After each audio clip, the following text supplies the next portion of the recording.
Hello साथियों, नमस्कार। आप सभी का बहुत बहुत स्वागत है। जैसा कि आप सभी को पता है, आपकी त्रैमासिक परीक्षा का जो पेपर विज्ञान का पेपर रहेगा वो 20 सितंबर को रहेगा। तो स्टूडेंट्स, यहाँ पर हम 20 सितंबर के लिए आपकी तैयारी करवा रहे हैं। 18 तारीख से आपके पेपर स्टार्ट है।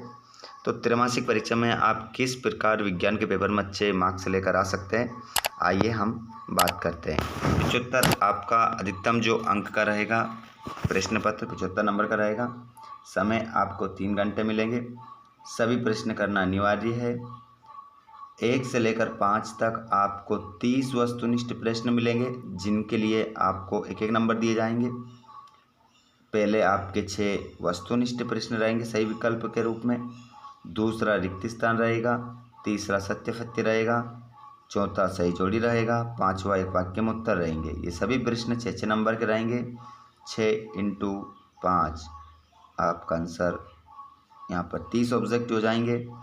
आगे हम बात करें, 6 से लेकर 17 तक 2-2 नंबर के प्रश्न रहेंगे और 18 से 20 तक 3-3 नंबर के, और 21 से 23 तक 4 नंबर के आपके प्रश्न होंगे। चलिए अब हम बात करते हैं क्वेश्चन पेपर के सॉल्यूशन की। स्टार्ट करेंगे हम पहले प्रश्न से, सही विकल्प से। उससे पहले अगर आप चैनल पर पहली बार आए हैं तो चैनल को सब्सक्राइब जरूर कीजिएगा, साथ ही अपने सभी यार दोस्तों को भी शेयर करिएगा। चलिए फ्रेंड्स, पहला क्वेश्चन देखते हैं। सिरके में कौन सा अम्ल उपस्थित होता है? सिरके में कौन सा अम्ल उपस्थित होता है? एसिटिक अम्ल। अम्लों के लिए कौन सा कथन सत्य है? खट्टा स्वाद नीले लिटमस को लाल।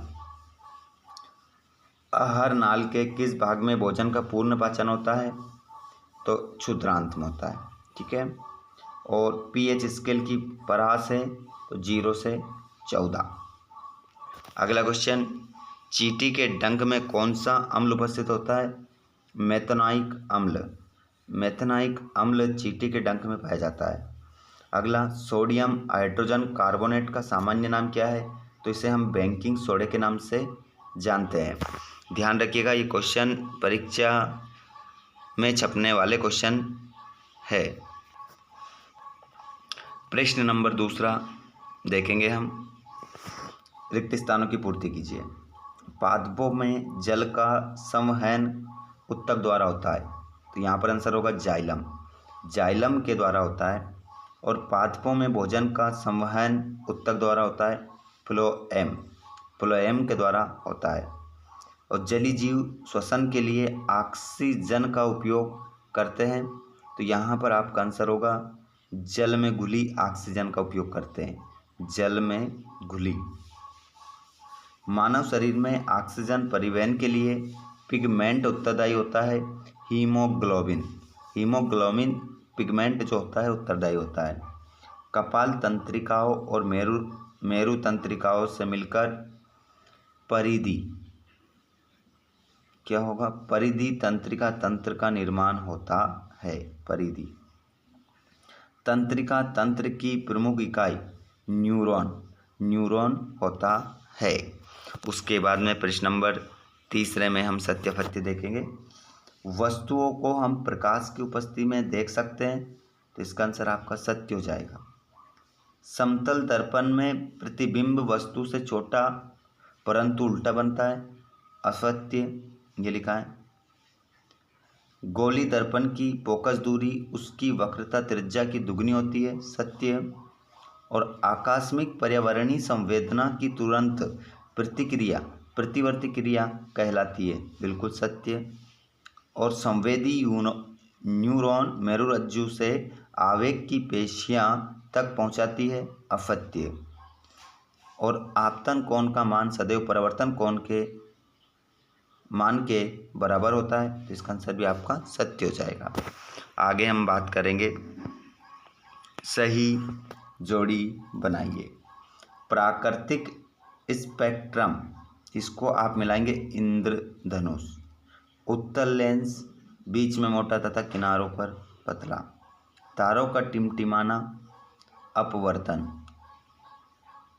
नेत्र दोष, कम प्रकाश में धुंधला दिखना, टिंडल प्रभाव, घने जंगल के वितान से सूर्य प्रकाश का गुजरना, और डायप्टर लेंस की क्षमता से आप मिलाएंगे। इस प्रकार अपनी जोड़ी मिल जाएगी। उसके बाद में यदि हम प्रश्न नंबर कौन सा देखें, 5वां देखें, बिल्कुल आपके सिलेबस के अकॉर्डिंग सारे क्वेश्चन हैं। देख सकते हैं यहाँ पर क्वेश्चन नंबर 5वां,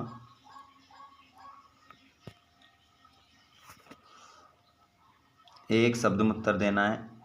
जो पदार्थ सूक्ष्म जीवों द्वारा अपघटित नहीं होते हैं क्या कहलाते हैं?